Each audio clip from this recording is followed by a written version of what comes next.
যেদিন এই দুনিয়ার জন্য যাদের জন্য আমি সব কিছু বিসর্জন দিলাম, দুনিয়ার সুখ শান্তি দুনিয়ার আরামায়েশ না করে মাথার ঘাম পায়ে ফেলে সম্পদ অর্জন করলাম, পরিবারের সুখের জন্য সারা জীবন চেষ্টা অক্লান্ত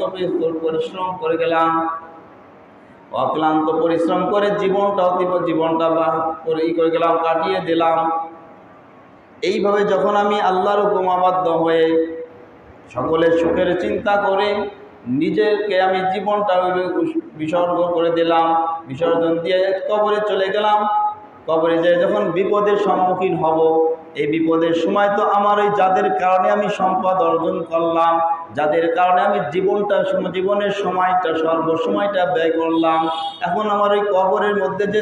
দুঃখের সময় শুরু হয়েছে, বিপদের সম্মুখীন হয়েছে, ওই বিপদের ভাগিদার তারা আসবে না, ওই বিপদ থেকে বাঁচানোর জন্য তারা আমাকে আর কি রক্ষা করতে পারবে না। চাইলে